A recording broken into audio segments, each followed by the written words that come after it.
မင်းနဲ့ဆက်တဲ့လောကမှာကိုအခုဆိုရင်ဖြည့်စည်းသမားပါခင်ဗျာလီဖြည့်စည်းကြမင်းမဟုတ်လို့လားမင်းဖြန့်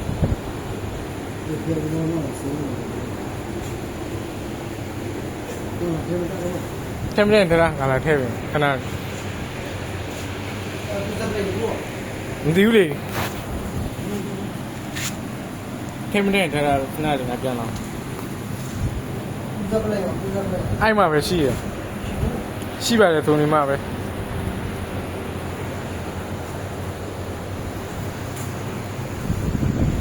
ဒါဆိုရင်ကျွန်တော်လီမှုတ်တဲ့ဆက်ပေါ့နော်ထဲရဆောက်တူလဲထဲချင်းထဲငုံတန်းလို့ပြောအဲ့တိုင်းထဲအေးအဲ့ငုံကပလင်းရောငါစပလင်ဒီနာထားတာဘယ်နှရပါလဲ